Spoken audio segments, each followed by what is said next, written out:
welcome back to A Grateful Tangle. My name is Manon, and this is A Grateful Tangle. It's a weekly vlog about knitting and other fiber arts. I also crochet quite a bit. I've just started sewing. I have been known to embroider. Pretty much if my hands are busy, I'm happy. So, welcome back. If you've not been here before, this is episode 4, and let's dive right into some finished objects. I'm not wearing anything handmade. It is hot today. It is going to be hot for probably the next 4 months. For anybody that's new here, I live in the middle of California where it's very warm all year. In the wintertime, it does get cold, relatively speaking, but even during our daytime, it's not freezing temperatures. We're usually in the tens. We're usually in the tens Celsius, so Fahrenheit, that's probably around 45 degrees maybe. I'll have to do some math and figure that out. But it is very warm. I'm tangled in one of my works in progress. So I'm not wearing anything hand knit, although I will say this last Sunday was Mother's Day and I did wear a finished object. I have finished this test knit. This is it's called the Winnie jumper by This.Bird.Knits. I've been test knitting it since the test knit started. I've been talking about it in, I think, all of the other episodes that I have recorded. I've mentioned it. I did not record last week because I did not have time. Last week was pretty chaotic here. I work at a college, and it's the end of the semester, and the end of the semester always gets a little bit touch and go as far as free time goes. So I didn't get to update last week with this finished object. I'll go ahead and put a picture up on the screen of me wearing it. I haven't taken any really great, beautiful outdoorsy pictures in it yet. I'll probably do that this weekend, just so that my Ravelry, I always like to make sure that if I do a test knit, my Ravelry page for the project is a little bit cleaner looking and kind of well polished, I guess. So anyway, this was a great knit. I did size 5. If I'm wrong, I'll put up on the screen which size I did, but I'm pretty sure it's size 5. I typically will knit a size 5 in most things that have sizes that kind of fit that. I, for reference, am a 44-inch bust.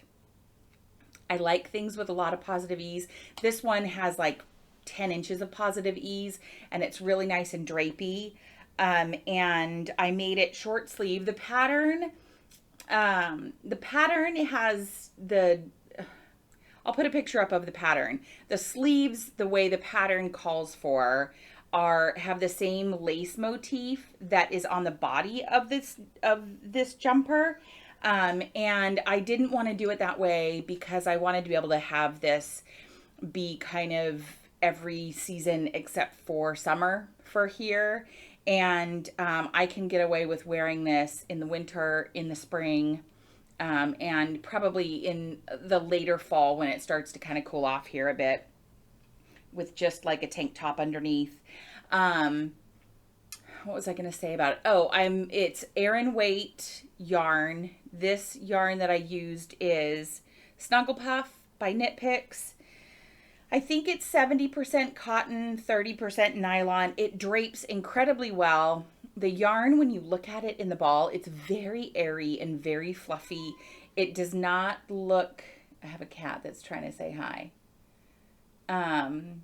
It does not look like it's going to knit up the way that it knits up. The people that go to my in real life knitting group were all really surprised when I showed them the ball of yarn as opposed to the way it knits up. So anyway, I've really liked it. I really like the way it feels. I like the breathability of it. I was a little bit apprehensive with the nylon in it,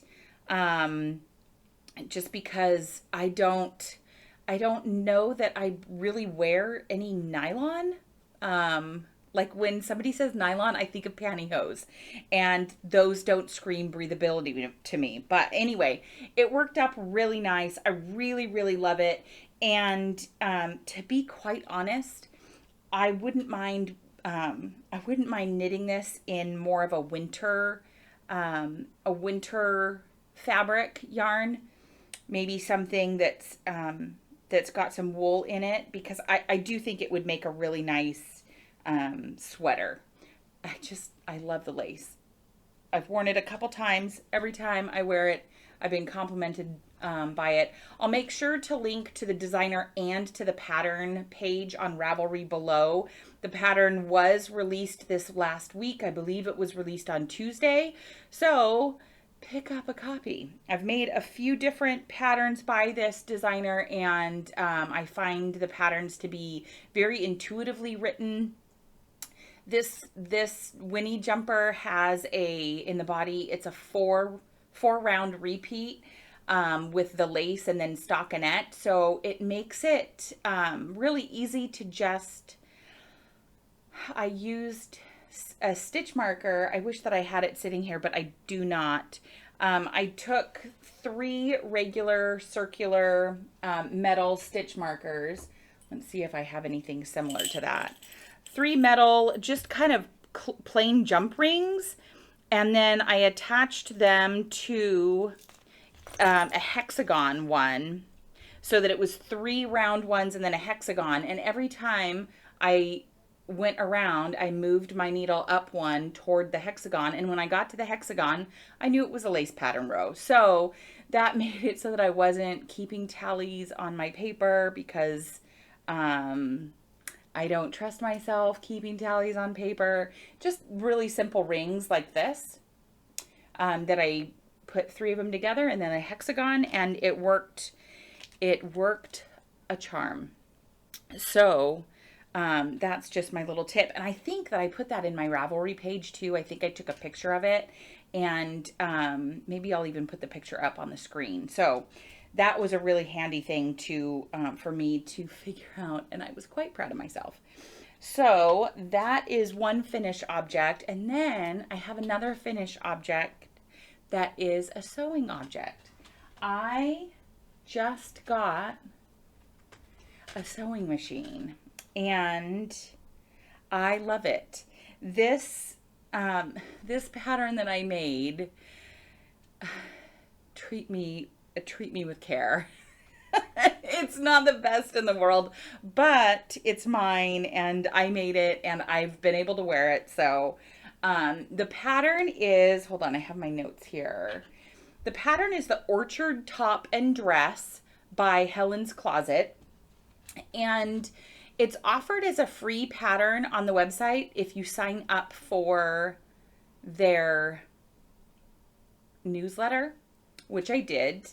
And I decided to make the tank because I had fabric enough for the tank.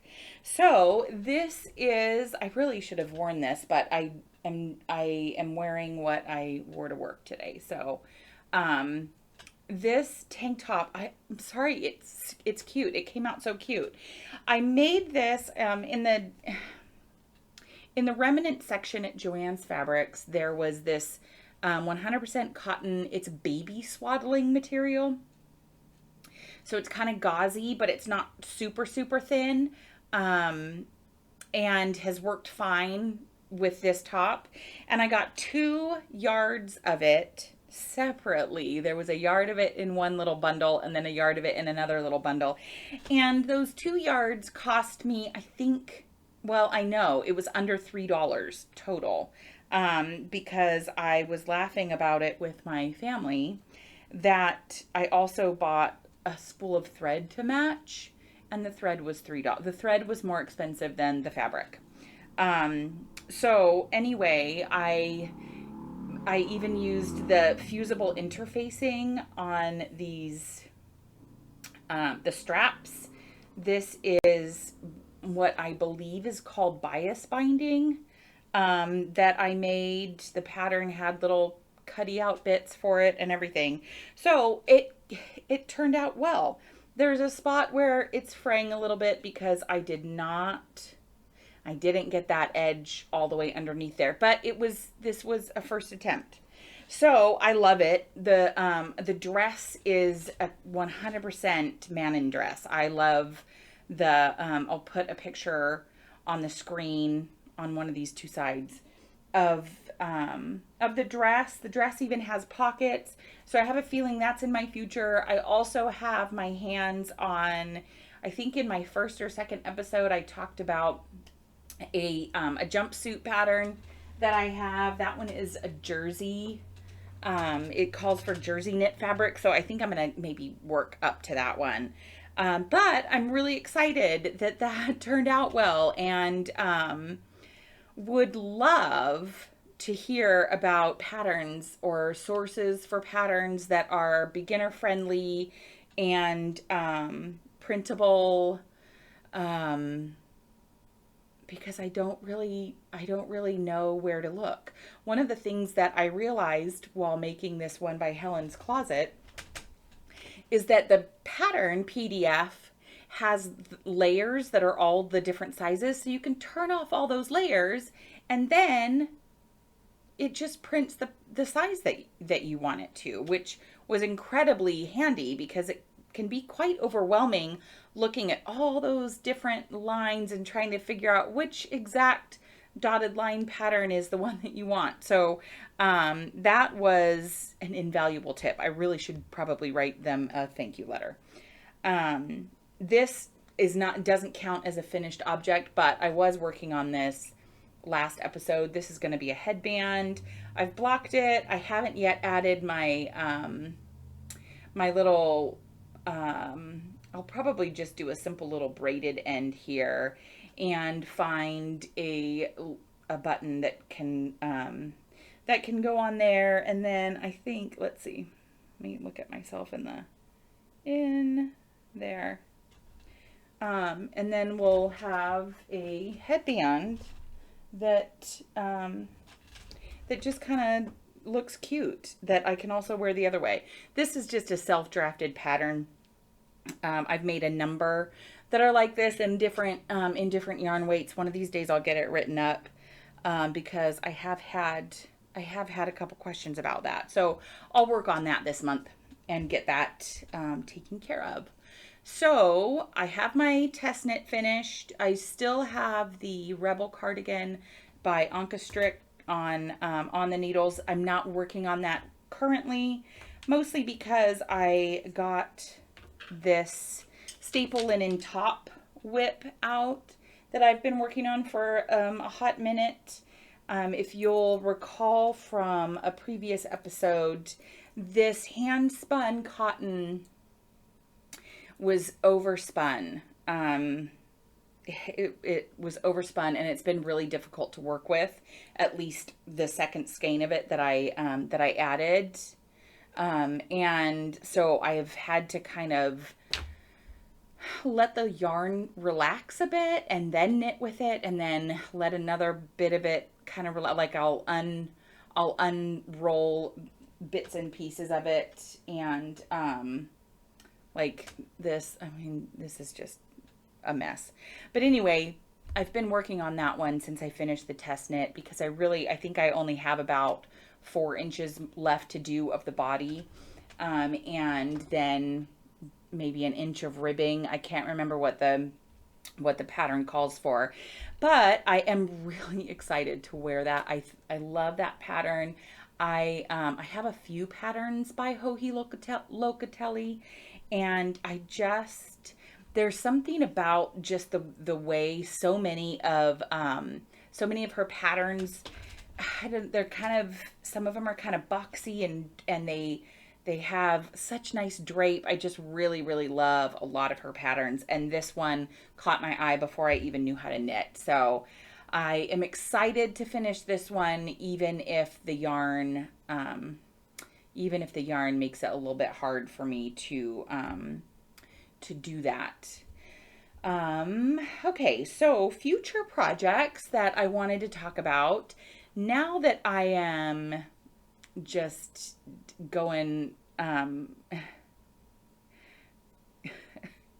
was gonna say go, now that I'm just going nuts for sewing, one of the things that I've been wanting to have is a nice set of DPN holders. My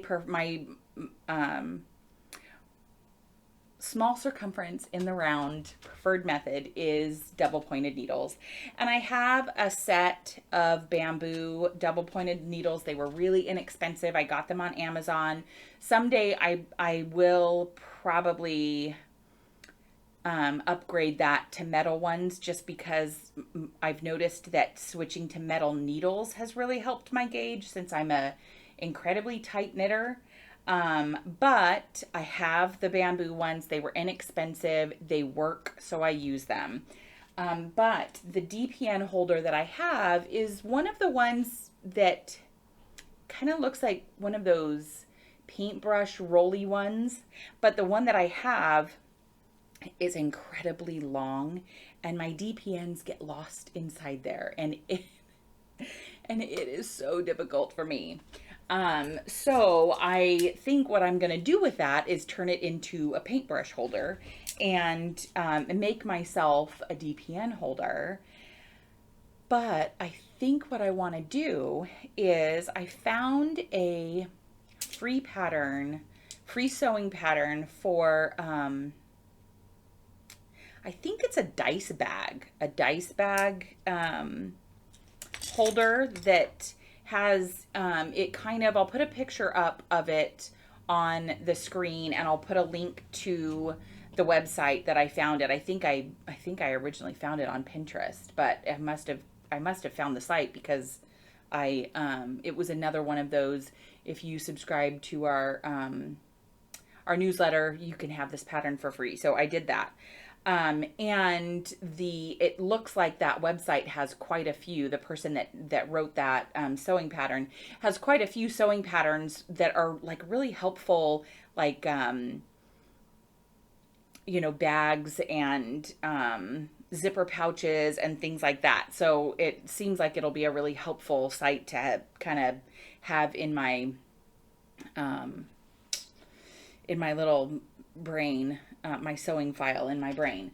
So what I want to do with that is, I want to make one that's like that, but make it a lot larger. It's like a drawstring bag that's kind of, I want to say teardrop shaped, but when you open it up, it's a circle. So it's got like little petals that you sew into it, and it makes these little pouches in there. And I was thinking, if I could make something like that, taller, so that my DPNs would fit in it, I could have a DPN case. And I might need to kind of rearrange the pattern in my brain that I'm kind of trying to work on.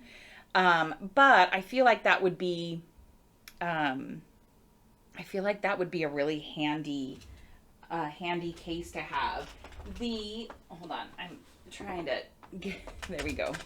I have this Della Q case for my fixed circulars, and I had kind of hoped that I would find one like this for DPNs, but I haven't been able to find one. So anyway, or at least one that is affordable to me. There are some really, really nice cases out there that just are financially a no-go for me for a DPN holder at this point in time. So I'm thinking that this sewing idea that I have working around in my brain might be just what I'm after.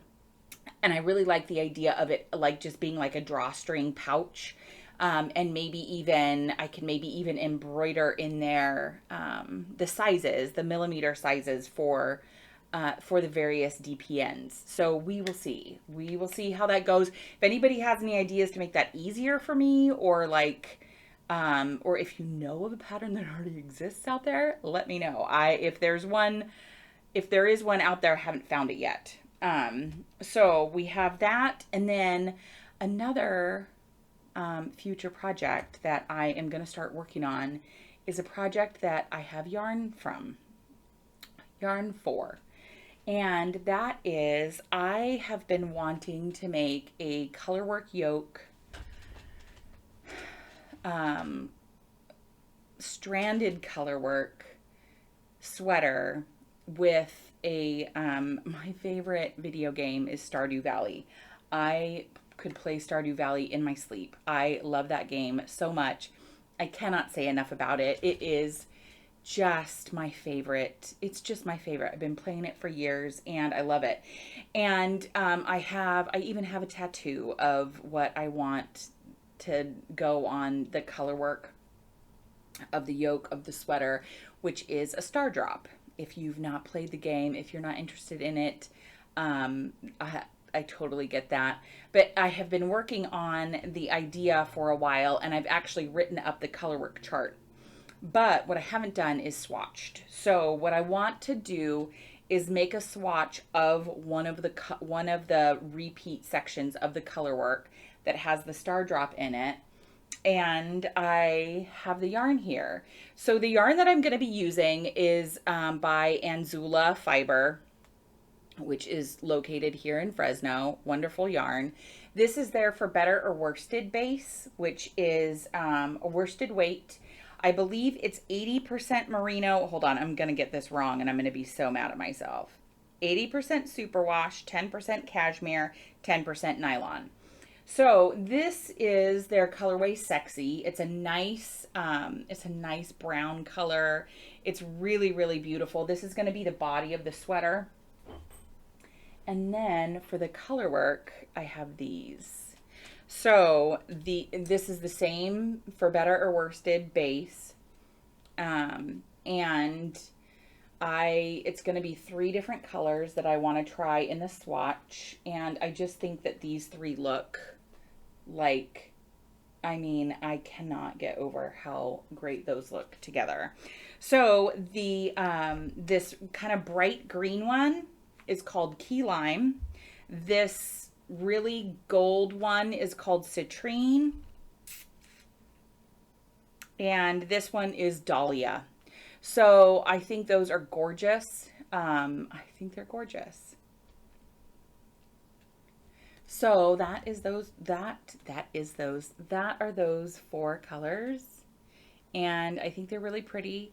I'm just going to work up the swatch for now and see what my gauge looks like so that I can start doing the math to get the stitches for the body and how many repeats of the yoke I would need to fit me, and I don't know, maybe figure out how to make it fit other people. I just think it's going to be really, really pretty. If anybody that cares, that's the tattoo that I was talking about. That is a star drop. It's upside down to you. I just love it. Game's great. So that is that. I will link to Anzula's website. And if you're interested in a really, really great, nice and soft worsted weight yarn, I highly recommend that one. It just feels really, really good on the hands.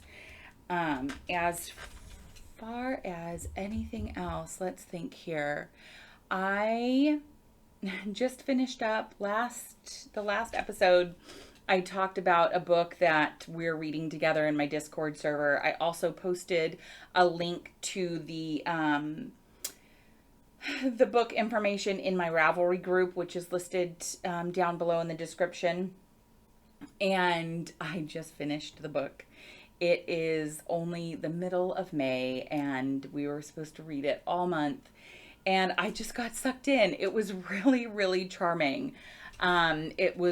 It's called Witches Get Stuff Done, and it's a cute little paranormal, kind of romancy, very lighthearted ghost story. It was just really, really sweet. It was a really sweet book.